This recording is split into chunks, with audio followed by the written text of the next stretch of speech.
देखो, सबसे पहले इसमें है कि भाई नेचर पर्सनैलिटी क्या है। हम्म, क्योंकि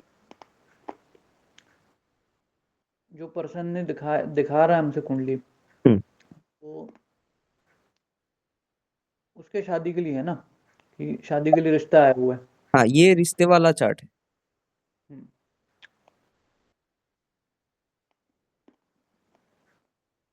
हम्म, तो इसमें नेचर पर्सनैलिटी के लिए सबसे पहले हम्म, फर्स्ट हाउस को देखेंगे, यानी जो बेसिक पर्सनैलिटी है, कैरेक्टर है। अब ये राहु गुरु ये सारी चीज़ें जो है हम्म, नवांश में देखें तो गुरु मेष का है, हम्म, राहु वृश्चिक का है। हम्म, देखो यही पकड़ में आती चीज़ हम्म, है ना।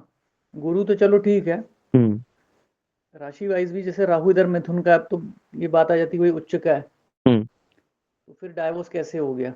हम्म, वो तो ठीक है कि राहु गुरु है, सेवंथ लॉर्ड प्लस गुरु, तो है ही का कारक लड़कियों कुंडली में शादी हम्म, का।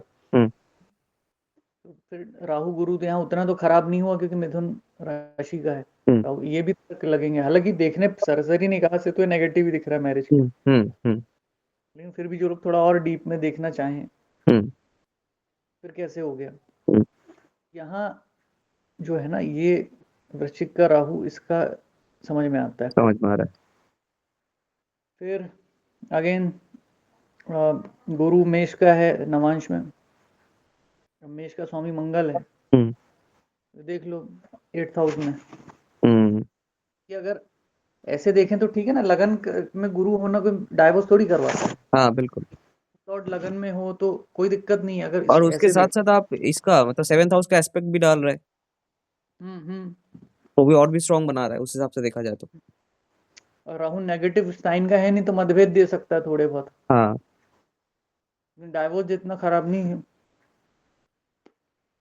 केतु उच्च का है हम्म, 7th में, तो फिर खराब कैसे है वो। हम्म, अब ऐसा नहीं कि केतु 7th में तो डाइवोर्स करवा देगा, हम्म, ऐसा तो होता नहीं है। हम्म, तो जितने लोग हैं फिर सबका हो जाना चाहिए फिर तो। हम्म, हम्म, लेकिन शुक्र की राशि हम्म, जो है नवांश में, हम्म, अब जो शुक्र की राशि में है तो नेगेटिव साइन का हो गया। हम्म, और हमारा जो तरीका है हम्म,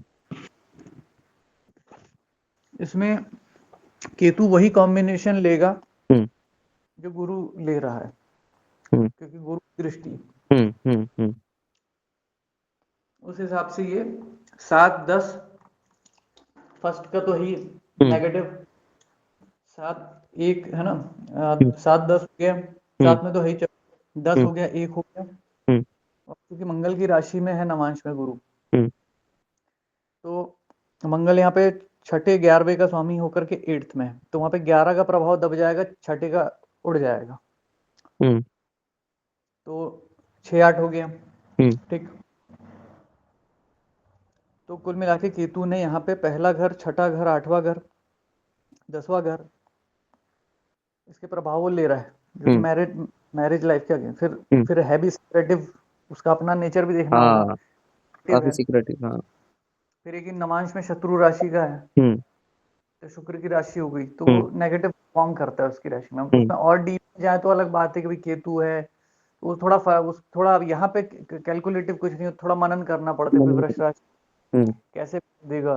लेकिन वो उसका बेसिक जो है सेपरेटिव है, तो वो मैरिज के मामले में हम्म, सेपरेटिव टेंडेंसी देगा ही देगा, मतलब यानी ऐसे में। मैलिफिसिटी आ जाएगी उसमें कहीं ना हाँ कहीं। मतलब वो तैयार रहेगा छोड़ने में, हाँ, हाँ, चाहे वो सोना हो, हम्म, लेकिन छोड़ने के लिए तैयार रहेगा। हम्म, डाइवोर्स चलो हो सकता है नहीं भी हो, जैसे कई लोग ऐसे हो जाते हैं ना कि सामने वाला ही माफी मांगे, सामने वाला हम्म, ही बात करे, हम्म, इस तरीके का। हम्म, तो और शुक्र की राशि में फिर उसका वो जो कहते हैं स्पिरिचुअल नेचर, ये वो कुछ नहीं रहता उसका, क्योंकि हम्म, नवांश जो उसकी शुक्र की राशि में, तो ऐसा कुछ नहीं होता हम्म, हम्म, है ना। फिर वैसे में इंसान और छोटी छोटी नैरो माइंडेड हो जाता है, छोटी छोटी बात पे लड़ता है, शक करता है। ये हम्म, वृषभ के रिजल्ट है, अगर केतु वृषभ में है हम्म, ना, ये हो गया। अब अच्छा, इसमें इसमें जैसे आपने जुपिटर जैसे मेष राशि में बैठा था, तो इसमें मंगल जहाँ पे बैठा हुआ है वो हाउस आपने लिया, और उसका मंगल का लॉर्डशिप भी आपने लिया यहाँ पे। हाँ, लॉर्डशिप भी होगा ना, अच्छा अच्छा। तो दोनों तीनों आएगा। हम्म और शुक्र केतु का भी है, केतु क्योंकि हम्म शुक्र की राशि है नवांश कुंडली में। हम्म तो शुक्र यहाँ पे बन रहा है 5th 12 का स्वामी होके 4th में। तो हम्म 5th तो ठीक है, 12th ठीक है, लेकिन 4th ठीक है, लेकिन 12th का भी यहाँ पे बिल्कुल। मिला प्रभाव मिला, होगा, हाँ। हाँ। ऐसा है। अब इसमें हालांकि डाइवोर्स के केस में और भी चीजें देखी जाती है, हम्म सिर्फ सेकंड का नहीं रहता, इसमें हम्म सेकंड हाउस भी देखना चाहिए। हम्म डाइवोर्स में सेकंड हाउस भी देखा जाता है, मतलब सेकंड फैमिली हाउस के में। कारण। हाँ, क्योंकि इसका फैमिली का जो बल है, क्योंकि हम्म एक बात है, जो हाउस होता है हम्म वहाँ का सुख हम देखते हैं, उस हाउस का सुख देखा जाता है, हम्म साथ ही साथ उस हाउस से जुड़ा हुआ जो आपका नेचर होता है। हम्म। अब नेचर पर्सनैलिटी फर्स्ट हाउस और सेकंड हाउस से देखा जाता है, लेकिन बाकी चीजों में भी जो हर हाउस का अपना एक नेचर पे भी इफेक्ट बनता है, हम्म और उस हाउस से रिलेटेड आपको जानकारी कितनी है, हम्म से रिलेटेड आपका अटैचमेंट कितना है। हम्म। जैसे अच्छा, 5th हाउस एक एजुकेशन का। एक चीज कहीं पे मतलब सुना था, मतलब हमारे बंगाल में कुछ एस्ट्रोलॉजर्स क्या करते हैं ना, फोर्थ हाउस को भी बहुत ज्यादा इंपॉर्टेंस देते हैं मैरिज के हिसाब से, मतलब लड़कियों के केस में स्पेशली, क्योंकि वो हम्म। सुख स्थान है, तो शादी के बाद कितना उसको सुख मिलेगा, वो भी वो लोग नहीं, फोर्थ हाउस। लेकिन वो मैरिज का सुख कहाँ से हो गया? हम्म। वही वो बात सुख से, सुख से मतलब उसके दो होगा, उसका दो तीन बातें। एक तो भूमि भवन का है ही फोर्थ हाउस, हम्म व्हीकल का है, हम्म ठीक है, माता का है, वो तो रिलेशनशिप में हो गया। हम्म अब बाकी सुख है, हम्म तो सुख की जब भूमि भवन और वाहन उसने बोल ही दिया, हम्म वो सुख का मतलब वो है हम्म मटेरियलिस्टिक है, उसको लग्जरीज जो है। हम्म केवल मैरिज ही पूरा सुख हो जाएगा? फिर मैरिज के पहले क्या था? फिर फोर्थ बिल्कुल। हाउस ठीक हम्म है ना? तो वो वहाँ जो सुख है वो मटेरियलिस्टिक जो सुख है, लग्जरीज हैं, ये है वो है, हम्म वो सारा कुछ होता है, वो फोर्थ हाउस से होता है। हम्म दूसरा उसका थोड़ा एक आध्यात्मिक पक्ष भी हो जाता है कि उसके वो जो मैंने कहा कि हर हाउस का अपने नेचर भी होगा, हम्म नेचर पे भी उसका असर पड़ता है। हम्म तो फोर्थ ये हो जाएगा कि भाई इंटरनल लेवल पे वो कितना सुखी है, हम्म। जो मेरा मेंटल सेटिस्फेक्शन उसको कितना है, हाँ। या जो संतुष्टाम परम सुखम, ऐसा कुछ करके है संस्कृत में, है ना, संतुष्टता जो सबसे बड़ा सुख होता है, हम्म। जो सेटिस्फाइड है वो सुखी है किसी भी हाल में। हम्म। तो फोर्थ तो ये हो गया मैरिज का सुख का क्या उसका हो हाँ, गया। वही है। हाँ, ये ठीक है कि भाई फोर्थ हाउस का लॉर्ड वहां पे हो या फोर्थ वहां हो, तो चलो उधर से सुख मिलेगा या वगैरह वगैरह जो भी है। हम्म। इंडिविजुअली फोर्थ हाउस को देखना, हम्म या मैं सेकंड को क्यों देख रहा हूँ, क्योंकि सेकंड हाउस जो है फैमिली का है, तो वहां पे उसका टच उससे होता क्या मैं बता रहा हूँ, उसमें मैरिड लाइफ का उससे भी सीधा लेना देना नहीं है। हम्म तो पहले मैं बता रहा था, देखो सेकंड हाउस में क्या होता है, देखो जब सिनेरियो देखो, जब क्या होता है शादी के बाद में, जैसे पति पत्नी के जो झगड़े वगड़े होना, हम्म उसमें उसमें फैमिली का भी इन्वॉल्वमेंट होता है। हम्म हालांकि ससुराल के लिए 8th हाउस देखते हैं, वो अलग मैटर है, लेकिन इंसान की फैमिली वैल्यूज वाला वो बंदा है कि नहीं, फैमिली हम्म ओरिएंटेड है वो। हम्म अगर फैमिली ओरिएंटेड होगा तो वो इतने जल्दी डाइवोर्स नहीं लेगा। हम्म पति से ठीक है, रिलेशन खराब हो दोनों के, हम्म लेकिन डाइवोर्स क्यों लेना है? हम्म डाइवोर्स बिल्कुल, इस बार मैंने ये भी देखा कि इतने झगड़े वगड़े नहीं होते, लेकिन लोग डाइवोर्स ले लेते हैं। हम्म और कई ऐसा रहते कि बहुत ज्यादा झगड़े हो रहे हैं, हम्म लेकिन डाइवोर्स नहीं हो पाता, हम्म ऐसे ही लड़ते रहते हैं। हम्म क्यों? जैसे पहले के जमाने में होता था ना, लोग बोलते हैं पहले मैरिजेस चलती थी, मैरिज चलती वलती नहीं थी, हम्म सुखी कोई नहीं रहता। जो रेशियो अभी है सेम वही रेशियो अभी से ज्यादा खराब है भाई। हम्म। पहले तो हस्बैंड वाइफ को भाई बताना पड़ रहा है कि हाथ पकड़िए फोटो खिंचाते वक्त, हाँ, कंधे पे हाथ सही है। रखिए। काहे कि आज तो फिर भी चलो मैं कह रहा हूँ, भले 2 साल बाद डाइवोर्स हो रहा है, हम्म। लेकिन कम से कम दिख तो रहा है कि भाई सुखी तो है आपस में, मतलब जो एक रोमांटिक हाँ बॉन्ड हाँ होना हाँ, चाहिए वो तो है। बिल्कुल। तो सीधे मुंह बात नहीं कर रहे हो आप, फोटो नहीं दिखा रहे हो, शादी के पहले बातचीत नहीं हो, फोन पे भी बात नहीं हो रही, कुछ हम्म मुलाकात फोन पर होता ही नहीं था, हम्म किसी तरीके से कोई बातचीत नहीं हो रही, तो क्या मैरिड लाइफ क्या जाने वाली फिर? हम्म बस एक जिम्मेदारी का जो वो होता है कि हम्म फैमिली का इन्फ्लुएंस जो रहता है, हम्म तो वो खींचते हैं यहाँ पे। सेकंड हाउस इसलिए देखना है हम्म कि फैमिली के मामले में बंदा ये कैसा है। तो उसके उसके दो तरीके भी होते हैं, एक तो थोड़ा सा वही है, नेचर पर्सनैलिटी का तो रोल रहेगा ही रहेगा। हम्म फर्स्ट हाउस का जो यहाँ पे रोल है कि भाई चलो 7th 10th लॉर्ड आ गया, तो अब यहाँ पे चूंकि गुरु हो गया करियर का 8th का, तो ऐसे में इंसान का थोड़ा कोल्डनेस नेचर में रहेगी, करियर ओरिएंटेड रहेगी। ठीक। राहु वृश्चिक का था, ठीक है चलो, वो मंगल की राशि में, तो वो भी सेपरेटिव टेंडेंसी है ना, इन नेचर में ही है मतलब। सेवन, अभी तो हम बल बल देख रहे थे, हाँ लेकिन अगर ऐसे पर्सन को देखो तो उससे पर्सनैलिटी से यही समझ में आ रहा है कि जैसे कोल्ड नेचर होता है, या जो अपने प्रोफेशन में काम वाम पे ध्यान देने वाला जो नेचर होता है ना, इसमें भी थोड़े हवाई किले ज्यादा रहेंगे इस चीज में, बहुत हाँ ज्यादा कॉन्क्रीट नहीं रहेगा, लेकिन ठीक है जो भी है, मतलब कोशिश रहेगी कि भाई अपना प्रोफेशन करियर ये वो, है ना, पॉलिटिकल पे नाम हो, कॉन्टेक्ट्स हो, ये है वो है, मतलब पॉलिटिकल बोले तो मैं पॉलिटिकल पार्टी की बात नहीं कर रहा हूँ, केवल कॉन्टेक्ट्स की बात, वो भी वो भी मैटर हो सकता है पॉलिटिक्स में जाने वाला, लेकिन जो कई लोगों का रहता है कि भाई कॉन्टेक्ट्स हो हमारे, हम मतलब आसानी से हम काम निकलवा लें अपने, थोड़ा लब्बो लवाब रहता है मतलब नेचर में, ऐसे ये जो दिख रहा है कॉम्बिनेशन। अब जैसे देखो सेकंड, अब सेकंड पे चलते हैं। अब देखो सेकंड पे जो है मंगल की दृष्टि, मंगल एक तो छठे का स्वामी होके वैसे ही 8th में है, तो वो 6-8 का तो वैसे ही बना लिया, इधर चुका है नवांश में, ठीक है। अब शनि कहाँ बैठा है देख लो, 12वां, डिस्ट्रक्टिव दिखाई दे रहा है मंगल ये, सिर्फ 8वें में भी इतना डिस्ट्रक्टिव ना होता, लेकिन 6-8-12 टोटल वो खराब है, ठीक। और ये 8th हाउस पे उसका असर आ ही रहा है जो ससुराल का है, और सेकंड हाउस भी असर दे ही रहा है, तो ये परिवार तोड़ना है ना, परिवार से दूर होना या परिवार टूटना, ये वाला बहुत ज्यादा देगा। अब सेकंड जो है, सेकंड का स्वामी जो है मून, ये हो गया 5th में। अब यहाँ पे नवांश नहीं देखें क्योंकि मून है, तो मून में केवल लगन कुंडली की ही जो उसकी राशि की है वो देखते हैं। अमावस दोष बना रहा है ना, से अस्त हो गया तो अमावस हो गया, राहु की दृष्टि की, ठीक है चलो अच्छा है, गुरु की दृष्टि। तो यहाँ पे मेरे को खेल यहाँ थोड़ा ऐसा लग रहा है कि जो इनका जो मतलब मायका रहा होगा, वहां पे स्टेबल स्थिति रहेगी। जैसे कुछ लोग होते हैं, बहुत एक पक्ष होता है जो बहुत लाड़ प्यार में बिगाड़ता है, जरा ज्यादा ही स्ट्रिक्ट रहता है, इस तरीके की मुझे ये समझ में आ रहा है कि या तो इसके पापा नहीं होंगे, या पापा से रिलेशन अच्छे नहीं होंगे, और मम्मी इन्फ्लुएंस में वैसे भी डाइवोर्स, ये यहाँ पे चांसेस बढ़ जाते हैं ऐसी लड़कियों के, लेकिन मतलब कोइंसिडेंटली यही दिख रहा है कि मम्मी के उसमें ज्यादा रही हो, अगर इसकी मम्मी है, क्योंकि हालांकि डेथ वाला हम एग्जैक्ट बता नहीं सकते कुंडली से, बिल्कुल तो वहां पे क्या हो जाता है कि जिससे मदरली जो रिलेशन होता है, वो मतलब अगर मम्मी नहीं है, मम्मी या पापा में से नहीं है, तो कोई दूसरा व्यक्ति तो होगा जिससे वैसे रिलेशन होंगे, ये भी हो सकता है। लेकिन इन जनरल देखें तो इसमें ये इस तरह की कुंडलियों में होता है कि मम्मी से रिलेटेड जो रहता है अटैचमेंट रहता है, वो माँ की बात ज्यादा सुनना, और है ना, माँ जो है ज्यादा लाड़ प्यार में या शहद देना जो अच्छा एक कहते हैं। मिनट, कोई आया है, एक मिनट। हाँ बोलिए। तो यहाँ दिख रहा है कि मतलब इस तरीके का माहौल था। अब ससुराल की स्थिति वो सही नहीं है, ससुराल की स्थिति इसमें ज्यादा नेगेटिव दिखाई दे रही, भली वो जो पर्सन कुंडली दिखा रहा है वो उसमें क्या बताया क्या नहीं कह नहीं सकते, लेकिन ससुराल की स्थिति खराब रही है, तो ये टॉलरेट नहीं कर पाई, ठीक है, मतलब तो यहाँ ये सारी चीजें इसमें आती। अच्छा सब होती है, तो जो बंदा का रिश्ता आया वो दिखवाने आया ना, हाँ हाँ हाँ, मैंने, करेक्ट।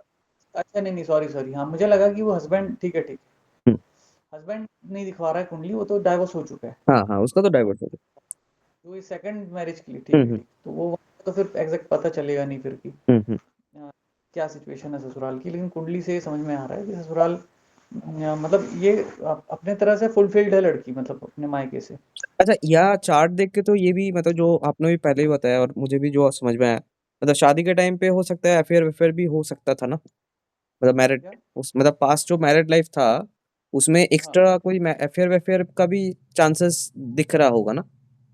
एक मिनट,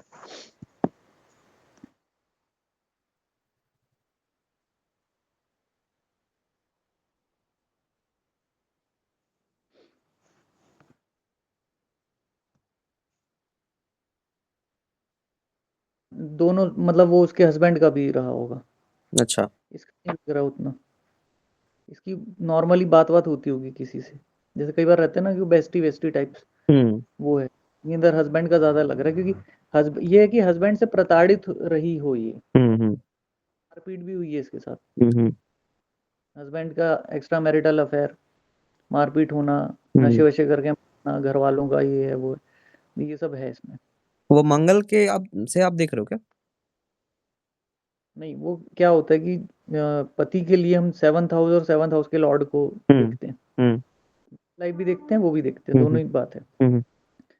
तो चूंकि मंगल की राशि का है तो वो तो ठीक है, लेकिन वहां पे मेष के यहाँ पे फिर गुरु राहु भी हो गया ना, वो भी है। तो ये गुरु राहु के वजह से इसका अपना जो नेचर है वो सो है ठीक है, लेकिन पति का भी अगर नेचर देखे, फिर केतु है, केतु ज्यादा रिप्रेजेंट करेगा पति के नेचर को, और यहाँ वृषभ का है केतु नवांश में, वृषभ का होने की वजह से वो नेगेटिव होगा, तो इतना काफी है केतु का 7th में होना और नवांश में वृषभ राशि का होना काफी है ये बताने के लिए कि हस्बैंड जो है उसका नेचर सही नहीं था। और डोमिनेट वाला मैं इसलिए कह रहा हूँ क्योंकि जब क्या होता है लग्नेश सॉरी सप्तमेश जब लगन में बैठेगा तो वो जो बर्डन है उसका सप्तमेश लगन को डोमिनेट करेगा, ऐसा रहता है। क्या सप्तमेश क्या बोल रहे हैं देखो, सप्तम भाव का स्वामी जब फर्स्ट हाउस में होगा, 7th का लॉर्ड जब फर्स्ट हाउस में होगा, तो पति यानी जो भी होगा अपना पति पत्नी जो भी बोले वो हमको डोमिनेट करेगा, ऐसा रहता है। उसका प्रभाव उस पे है ना, वो अपने ऊपर चढ़ा हुआ है ना, मतलब इसमें देखो 7th जो है 7th लॉर्ड फर्स्ट पे है, ऐसे होता है और पॉजिटिव है, और इस तरीके का ये दिख भी रहा है राहु गुरु। वैसे भी राहु के साथ भी एक इन्फ्लुएंस होकर रखा है। राहु जो है 8th के तो कष्ट देगा ना, जैसे राहु को देख लो, राहु वृश्चिक का ठीक नवांश में, मंगल क्या कॉम्बिनेशन ले रहा है 6-8, बल्कि 12 भी ले लो उसके हिसाब से बन रहा है। देखो वर्गोत्तम भी बन रहा है, उच्च का बन रहा है, लेकिन वही कि हाउस के ही कॉम्बिनेशन नेगेटिव है तो वो क्या करेगा, वो उच्च के रिजल्ट तो दूसरे मैटर में देगा, इसमें रिजल्ट नहीं आएगा उसका, वो दूसरा। ऐसी सिचुएशन राहु कष्टकारक हो गया फर्स्ट हाउस में, मतलब खुद को कष्ट दे रहा है, शरीर को, बुद्धि को, सबको कष्ट दे रहा है। जो अभी मैंने लड़की के अभी देखो, पहले जो मैंने बोला उससे ऐसा लग रहा था कि मैं लड़की की बुराई कर रहा हूँ, वो भाई उसका इंडिपेंडेंट, उसका नेचर वो अपनी जगह है, वो एक अलग एंगल था, लेकिन हुआ इसके साथ शादी में, वो एक अलग बात है। तो ये जो राहु है कष्ट दे रहा है, कष्ट कहाँ से दे रहा है, तो उसमें और जो ग्रह साथ में जुड़ेंगे, तो राहु के साथ क्या है, फिर गुरु है, सप्तमेश है ना, 10th का है इसका उसका। तो अभी तो अपन क्योंकि विवाह के विषय में देख रहे हैं, सप्तम का हो गया, तो इस तरीके से है कि वहां का प्रभाव लेगा, उसको डिस्टर्ब करेगा, तो कैसे करेगा, तो पति द्वारा। ये थोड़ी कि ये पति को कुछ करेगी, ऐसा नहीं है, ये तो जो करेगी सो करेगी, वो अलग बात है। पर ये हुआ इसके साथ बिल्कुल 100% हुआ था, और जो भी टॉर्चरिंग वगैरह वो सब हुआ इसके साथ। ये अच्छा, इसमें एक और योग है, मतलब मैं हालांकि इस मामले में मैं इस तरह का प्रेडिक्शन मैं करता नहीं कभी, लेकिन इसमें एक और चीज है, एक मिनट रुकना, वीनस आ गया, नहीं जो अपना केतु,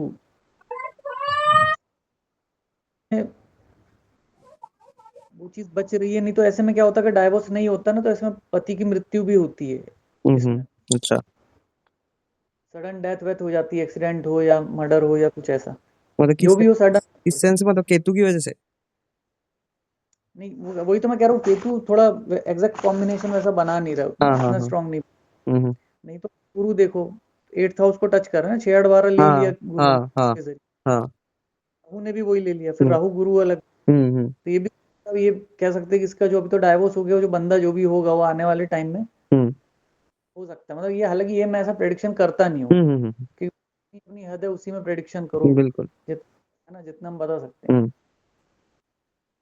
अच्छा, इसमें जो कि उसमें मेन रहता है कि सुख से वंचित करने वाली बात ज्यादा रहती है, उससे कैसे वंचित करेगा, क्या करेगा बात, क्योंकि ज्योतिष जो है ये जितने भी मॉडलिटीज होती है, अभी कुछ सालों में ये चीज रही है, क्योंकि उसका कारण एक पक्ष वो भी होता है जो ज्योतिष को नहीं मानता है, या ज्योतिषियों में आपस की भी एक होड़ रहती है, मतलब कौन, क्योंकि मार्केट रहता है ना, तो इसलिए क्या होता है कि एक वो एक्यूरेसी लाने के चक्कर में बहुत रिसर्च एंड ऑल, जो कि ठीक है, होना भी चाहिए, कि अगर ये इसका उद्देश्य नहीं है कि किस चीज का सुख है, अच्छा है ना, कि ठीक है, ओके है, कि गुड है, कि वेरी गुड है, उतना बस ठीक है, इतना बता सकता है। और ये उसका उद्देश्य वही है कि भाई समझ लो कि ये ऐसा होने वाला है आगे, सावधान।